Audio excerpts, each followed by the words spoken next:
How's it going, everyone? Doc here with Eyes Wide Shot Gaming, and today we're going to go over a very country build revolving around revolvers. Stick around. Don't forget to like, comment, and subscribe to stay up to date on all of your Remnant 2 news, info, builds, and breakdowns, as well as many other games.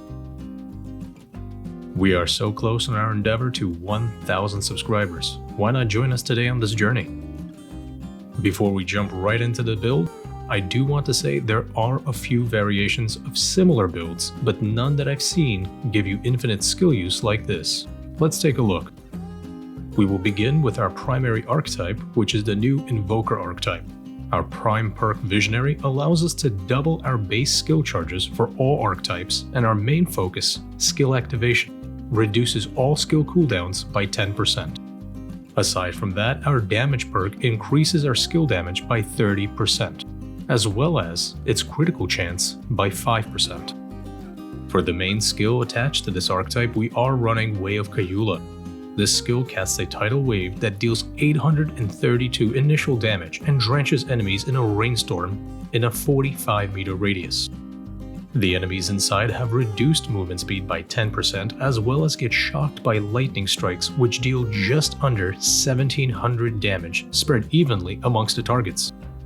We also have the option to run a more supportive or healing build, so we can swap this skill with Way of Meidra, which heals all allies for 20% of their max health over 1.5 seconds, and conjures a 30-meter forest growth for 22 seconds, which, after it blooms, will heal allies by 2% of their max health per second, and gain 3% of their base damage dealt as lifesteal. Meanwhile, enemies inside the growth gain Gloom, which increases incoming elemental damage by 15%. Personally, I preferred the Way of Meidra, as this skill can stack on top of itself, giving us a massive healing boost constantly. Our secondary archetype is the Gunslinger archetype. The main aspect of it is the damage perk Swift Shot, which increases our range damage by 25% and gives us a 5% crit chance for all firearms. Tied with it, the skill Quickdraw, which if pressed instantly fires towards all enemies in view within 25 meters. If you hold and release this, it allows manual aim and fires a single powerful shot. This skill is our main damage dealer, so we need it up and running all the time. In order to have our skills good and ready, let's take a look at the amulets and rings, starting off with the Legacy Protocol. This amulet reduces skill cooldowns by 20% and increases the skill duration by 15%. This will help us get our Quickdraw to come back faster and our Way of Meidra to be active longer. Our first ring is the Black Pawn Stamp. We use it to further reduce cooldowns of all skills by 10%. Second ring is the Burden of the Rebel.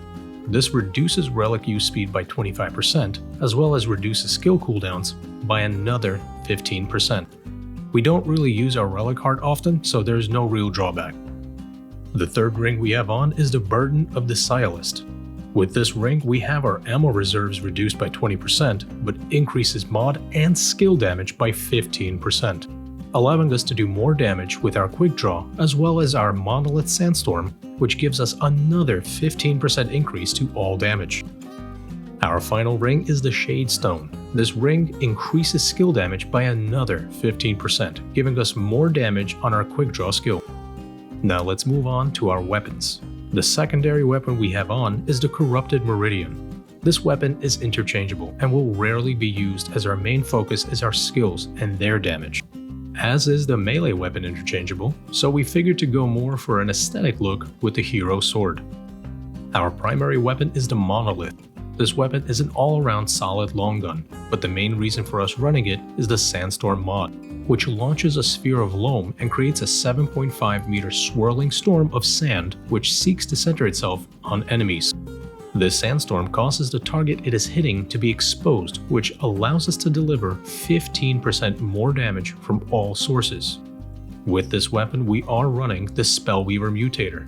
It increases the weapon's mod damage and mod generation by 15% for 10 seconds when activating a skill, something we will be doing constantly.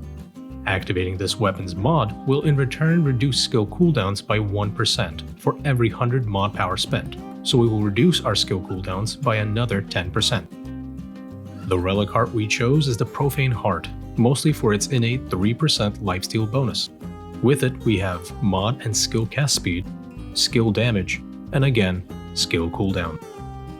On the right hand side, you can see our traits, main focus being on Flashcaster, Spirit, and Expertise.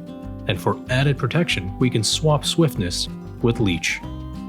Let's go ahead and take a look at how this build comes together and works in the training grounds.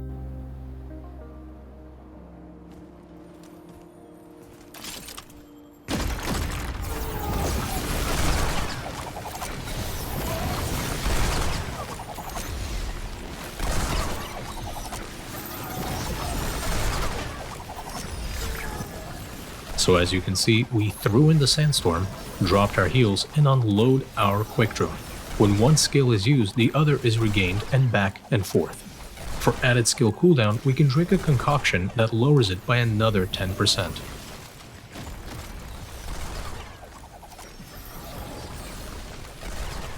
I hope you've enjoyed this build. Don't forget to comment and tell us if you know how to make it even better. And as always, thank you for watching. Thank you for listening, and until next time, so long.